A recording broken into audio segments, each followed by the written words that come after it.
públicas, qué es lo que va a ocurrir de aquí en más, ¿no? Muchas ya hablan del peligro de funcionamiento, especialmente en el segundo semestre, así que ese va a ser uno de los puntos centrales efectivamente de lo que vamos a estar abordando en esta jornada y por supuesto también estos privilegios de lo que sigue gozando la política, ¿no?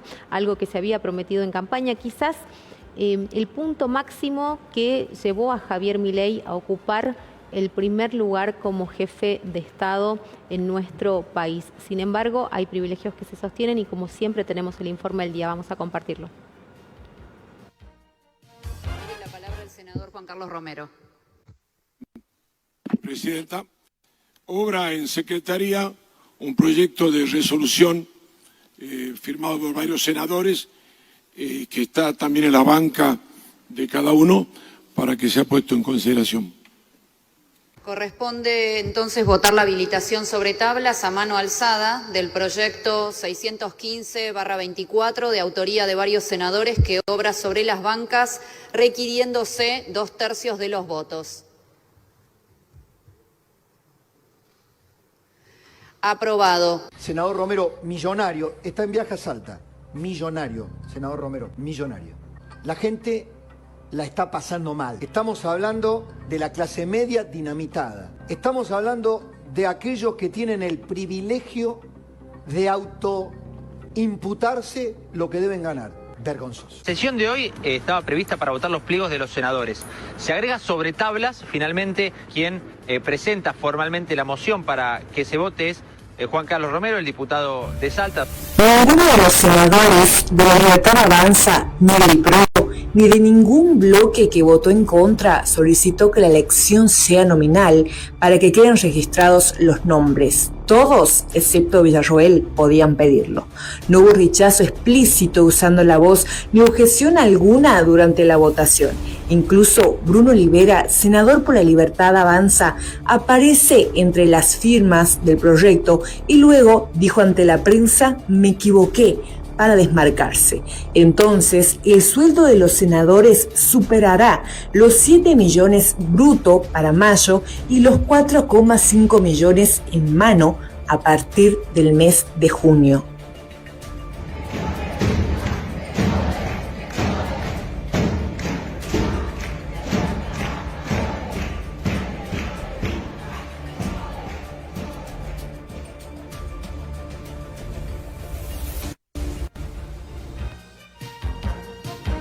Bueno, muy contundente el informe de esta jornada, ¿no? Le agradecemos, por supuesto, a Eliana en la producción la posibilidad de llevarlo adelante. Y ya estamos en contacto vía Zoom con Nacho Palaric, él es dirigente social, conoce efectivamente la realidad en los barrios, conoce cada una de las luchas y las demandas sociales que se presentan en el día a día y por eso queríamos tener su palabra, ¿no? También ha sido concejal electo y ha cumplido su mandato ya a esta altura y queremos saber qué es lo que piensa él de todo esto que estamos viviendo los argentinos y argentinas, algo que se prometió y que finalmente no se cumplió, como veían ustedes en las mismas imágenes que reflejaba nuestro informe de este día. Nacho, ¿cómo estás? Buenas noches, Mabel Corrales te habla. Hola Mabel, ¿cómo estás? Buenas noches. Saludo muy grande para toda la audiencia. Bien, estar en el programa. Bueno, me gustaría conocer tu evaluación, ¿no? Porque en la jornada de ayer, efectivamente, terminaste utilizando tus redes también para marcar la indignación ante lo que había pasado en el Senado de la Nación, pero que obedece también a un correlato de situaciones que se dan en torno al Poder Ejecutivo, además a nivel nacional, a lo que son los directorios, ¿no? Por ejemplo, veíamos los grandes incrementos dentro de los salarios que van a percibir quienes integran el directorio de YPF, muy por encima de la realidad que viven los argentinos, el sueldo de Karina Milei, el ascenso de Manuel Adorni y de su hermano, y así podríamos seguir mencionando, ¿no?, a la gente cercana incluso al presidente, es decir, que esto tampoco se ha respetado y que efectivamente, como decía el informe, ni siquiera los senadores del PRO ni tampoco quienes integran la Libertad Avanza se opusieron a que esta votación se diera de la forma en que se dio en el Senado. Es decir, que hay un acuerdo implícito de sostener los privilegios, ¿no? Sí, totalmente. De hecho, hay una resolución en el día de hoy donde se ha modificado a través de un decreto de necesidad y de urgencia la ley de ministerios para darle a quien venía desempeñándose como secretario de prensa el rango de ministro, con lógicamente el aumento sustancial en los ingresos que todo conlleva, ¿no? Digo, lo que decías vos respecto de Manuel Adorni, lo de Villarroel, y es un escándalo la manera en la que han tratado efectivamente el proyecto sancionado en la jornada de ayer. Por ahí es medio complejo el lenguaje legislativo, ¿no? Pero para tratar de explicarlo con palabras sencillas, hay que entender que de entrada está mal llevado porque la normativa que se discutió se da en el marco de un proyecto de resolución, no es un proyecto de ley. ¿Cuál era el riesgo de tratar un proyecto de ley que incorpore el aumento de las dietas de los senadores, la posibilidad de ser votado luego por el Poder Ejecutivo? Por eso es que presentan primero un proyecto de resolución. Luego, en la reunión de labor parlamentaria, se especula con que a cambio de la votación de los pliegos de los embajadores, los senadores luego de la sesión iban a poder presentar sobre tablas este proyecto de resolución y ser tratado, que es efectivamente lo que pasó. O sea, es un proyecto que no tenía dictamen. El tratamiento sobre tablas implica eso. El trabajo previo que se tiene que hacer en las comisiones no se hizo, no existió. Lo metieron entre gallos y medianoches, medio que por un tubo, y después la votación que se realiza a mano alzada. Digo, en ese caso, cualquiera de los integrantes del cuerpo podrían haber solicitado una votación nominal para que de mínima, incluso quienes se expresaron en contra de esa escandalosa suba, hubiesen tenido la posibilidad quizás de dejar un registro contundente, asentado, y eso tampoco sucedió. Digo, de hecho, la votación a mano alzada imposibilita a los taquígrafos al momento del conteo de los votos, y en realidad después lo que termina quedando en el registro es una votación de manera unánime, ¿no? No hubo un posicionamiento político en contra. Fíjate que la manera en la que el senador, lamentablemente siempre algún salteño dando la nota, ¿no? Digo, la manera en la que él pide el tratamiento sobre tablas, incluso es sin presentar el proyecto, sin referirse al proyecto en particular, sin contar de qué se trataba, claro, lo que se estaba en ese momento a punto de votar. Digo, totalmente a espaldas de la sociedad. Yo veía las fotos de cómo el senador Lustó levantaba la manito ahí medio por el costado, y son muchas, lamentablemente, las cuestiones que cada vez alejan más a la gente de la política. En definitiva, había todo un discurso, todo un relato que tenía que ver con venir a cortar con los privilegios de la casta, pero en este tipo de acciones vemos cómo se les va cayendo, se les va diluyendo solo ese relato, ¿no? Porque en definitiva había memes dando vueltas hoy por todas las redes sociales, y uno que decía, vengo a ver cómo le va a la casta. Y bueno, la casta va a tener un ingreso bruto de 7,5 millones, alejado de la realidad de cualquier trabajador en la Argentina. Por supuesto. Nacho, ¿y cómo analizás esto? Porque después hubo muchas declaraciones. Bueno, Lustó, que vos recién lo mencionabas, termina también reconociendo que él iba a votar de manera positiva porque él considera que esto tampoco se discute a viva voz, sino que se deja entrever, ¿no? Que si un tuitero presidencial puede llegar a tener un sueldo superior, porque ellos no, que cumplen otro rol y que han sido elegidos además por el pueblo, ¿no? Se habla también de todo un aparato con el que se maneja Javier Milei para sostenerse en redes sociales y para también crear o mantener un relato propio de este gobierno y de alguna manera su gobernabilidad, ¿no? Creo que eso también hay que mencionarlo. Se dice que en la Casa Rosada funciona un centro casi clandestino donde existen personas que se dedican a postear y a reafirmar mensajes positivos acerca del presidente, y que eso además no se esclarece nunca porque eso se estaría haciendo obviamente con fondos públicos que se están negando en salud, en educación, a comedores, no a la asistencia social. Entonces creo que también hay que expresar y hay que decir las cosas como son. Mirá, ayer efectivamente no existió ningún tipo de grieta cuando tuvieron que juntar los 2/3 que se requiere para aprobar esa resolución, ¿no? No existió ningún tipo de grieta. Yo creo que no se dan cuenta de la pérdida de autoridad moral que implican medidas como las que se toman ayer.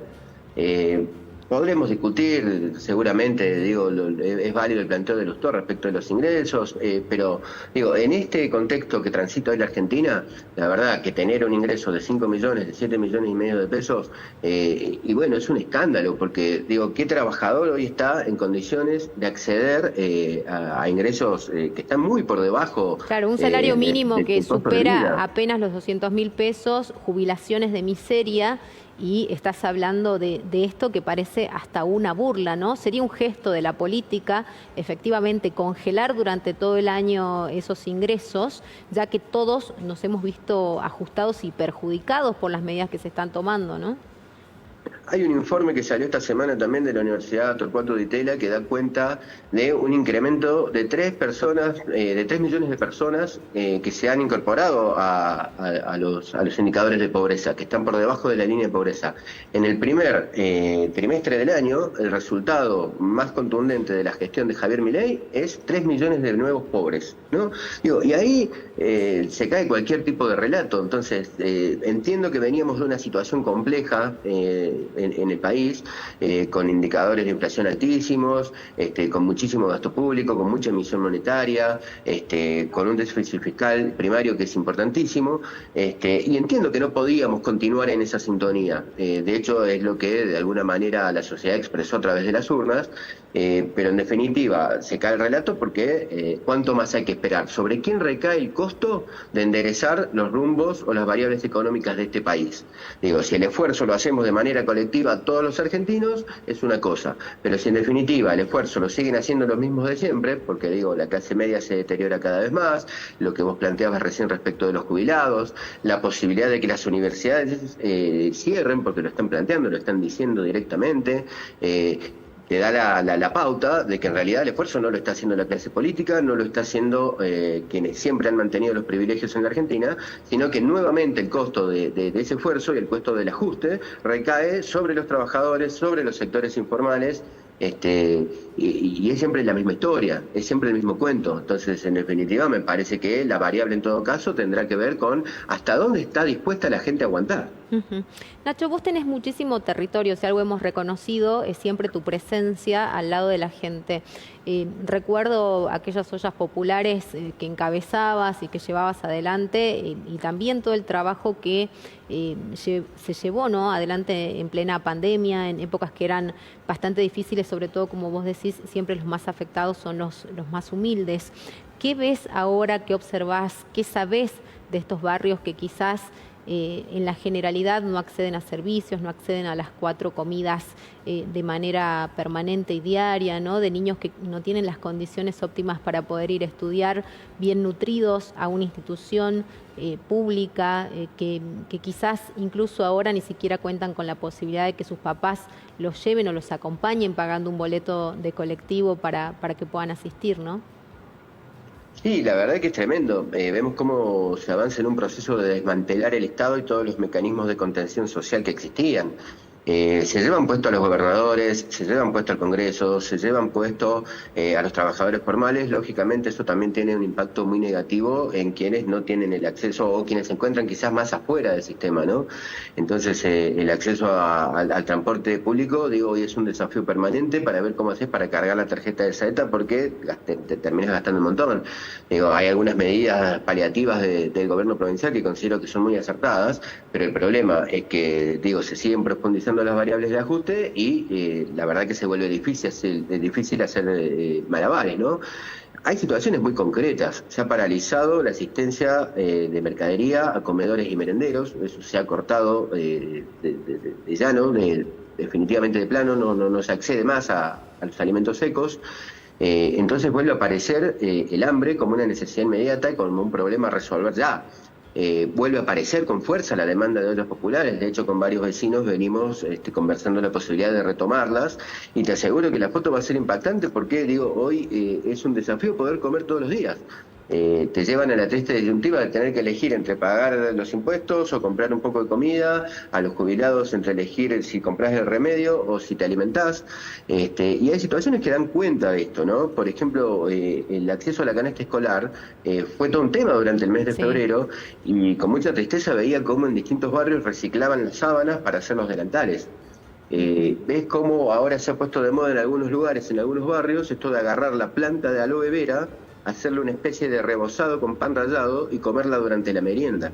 Digo, a esa situación hemos llegado, ¿no? Vas a visitar algunos lugares donde tenés quizás el río un poquito más cerca y ves cómo los vecinos se reorganizan y te invitan una empanada de vieja del agua, el popular pescado ese que sacamos con la caña mojarrera en los ríos, y se hacen escabeches de vieja del agua, milanesas de vieja del agua. Digo, la gente de alguna manera se reinventa, pero la verdad que cada vez te va quedando menos dignidad. Entonces, de alguna manera eso también te frustra. Me parece que la política debe tomar nota y debe comprender de que es un momento en donde tenemos que reinventarnos. Tenemos que desarrollar mecanismos concretos que nos permitan efectivamente estar presentes y estar al lado de quien hoy peor le está pasando. El ejemplo de la pandemia me parece que ha sido muy claro en ese sentido. Hay que buscar amplitud en la articulación con los distintos sectores que componen la primera línea de fuego en los distintos barrios. Hay que integrarse, hay que juntarse con el director de escuela, hay que charlar con los presidentes de los centros vecinales, con la gente de las salitas, con la gente de las iglesias, con la policía comunitaria. Me parece que ahí vamos a comenzar a encontrar quizás de manera incipiente la posibilidad de hacerle frente a toda esta situación de crisis. No solamente alcanza con denunciar el ajuste de la boca para afuera, no solamente alcanza con una movilización en las calles, que son herramientas válidas, sino que también tenemos que estar a la altura de reinventarnos y poder desarrollar los mecanismos que permitan atender a esa situación de emergencia. ¿Qué es lo que nos permitió poner a la solidaridad en primer plano durante la pandemia y lo que nos permitió enfrentar esa situación catastrófica? Bueno, hoy estamos ante una situación parecida, no en el marco de una emergencia sanitaria, pero sí en el marco de una emergencia económica que cada vez es más pronunciada y que cada vez va dejando a más gente afuera del sistema.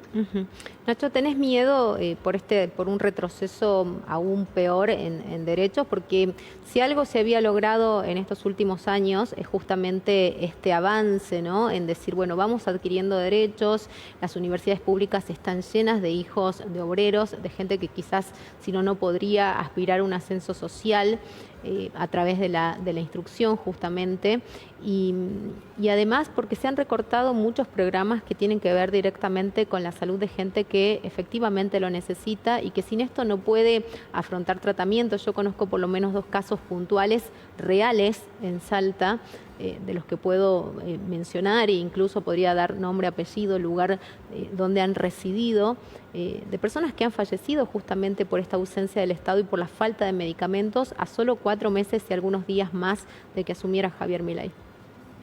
Es increíble cómo en 4 meses se han deteriorado tanto todas las variables en este país, es una cosa de locos.